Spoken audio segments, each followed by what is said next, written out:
देखो, 6-7 साल पहले मैं पंजाब गया। मैंने पंजाब में एक भाषण दिया। मैंने पंजाब में कहा, पंजाब के सामने एक बड़ा चैलेंज है, और मैंने कहा पंजाब को जो ड्रग्स का, नहीं भैया वो झंडा है उसको ऊपर करो, नीचे मत करो उसे।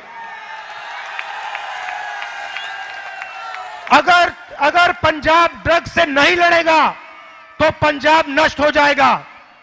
अकाली दल के नेताओं ने कहा राहुल गांधी को कोई समझ नहीं है। उसके 2-3 साल बाद उन्हीं अकाली नेताओं ने कहा कि पंजाब को ड्रग्स से लड़ना पड़ेगा। मैं आपको आज बता रहा हूं, आप अच्छी तरह सुन लो। अगर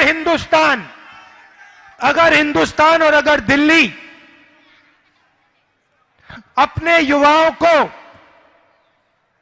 रोजगार नहीं देगा, अगर हिंदुस्तान और दिल्ली दुनिया का मैन्युफैक्चरिंग कैपिटल नहीं बनेगा, तो जो आज आपको हिंदुस्तान में हिंसा और नफरत दिख रही है, उससे 10 गुना ज्यादा नफरत और हिंसा आपको दिखेगी। हिंदुस्तान के सामने सिर्फ एक चैलेंज है, और वो है अपने बच्चों को, अपने युवाओं को रोजगार किस प्रकार से दिलवाना। और मैं आपको बता रहा हूं, यह काम सिर्फ कांग्रेस पार्टी कर सकते है, और यह काम सिर्फ कांग्रेस पार्टी करके दिखाएगी।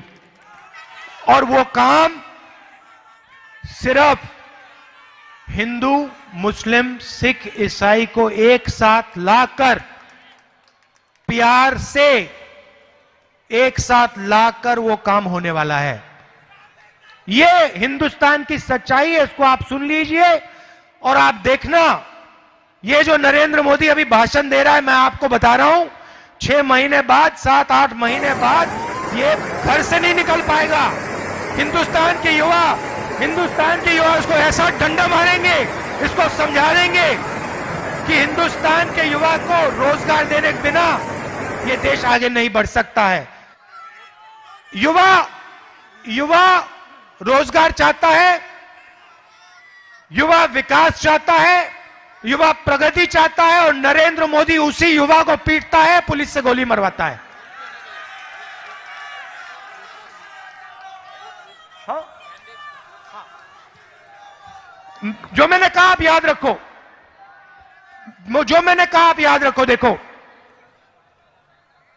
6-7 महीने में, 1 साल के अंदर हिंदुस्तान के युवा के दिल के अंदर से ऐसी आवाज उठेगी, आपने हिंदुस्तान के इतिहास में उससे पहले कभी नहीं देखा होगा। और आवाज वो क्या होगी? वो आवाज होगी नरेंद्र मोदी परे हटो, हिंदुस्तान के युवाओं को रोजगार दो। ये आवाज निकलेगी, देखना आप।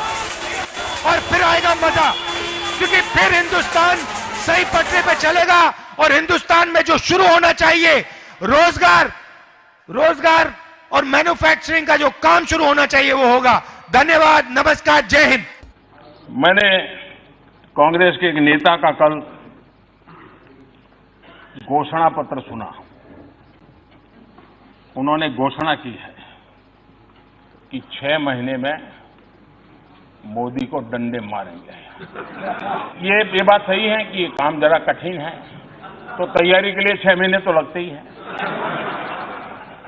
तो 6 महीने का समय तो अच्छा है, लेकिन मैं भी 6 महीने में तय किया हूं कि रोज सूर्य नमस्कार की संख्या बढ़ा दूंगा, ताकि अब तक करीब 20 साल से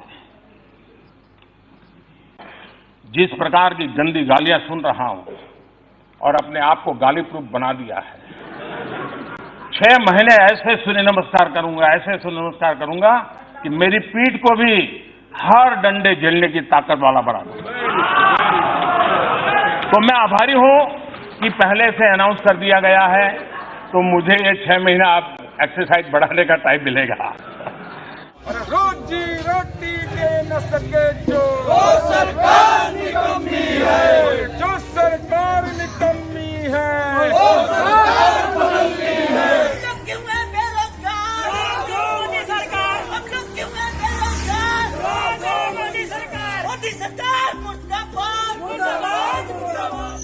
जो है पूरे देश में बेरोजगारी और निजीकरण का जो हालात बना है, इसको लेकर पूरे भारत के युवाओं के द्वारा जो रोजगार के सवाल पर, निजीकरण के सवाल पर अभियान चलाया जा रहा, आंदोलन चलाया जा रहा है। 9 बजे 9 मिनट को लेकर ये जो मुहिम चल रही है, इसका सीधा सा मैसेज ये है कि निजीकरण और बेरोजगारी को लेकर पूरे देश भर में मुहिम चल रही है। मोदी सरकार से हमारी मांग है, मैं युवा हूँ, मुझे रोजगार चाहिए, तो रोजगार के नए पद सरकार सर्जन करे।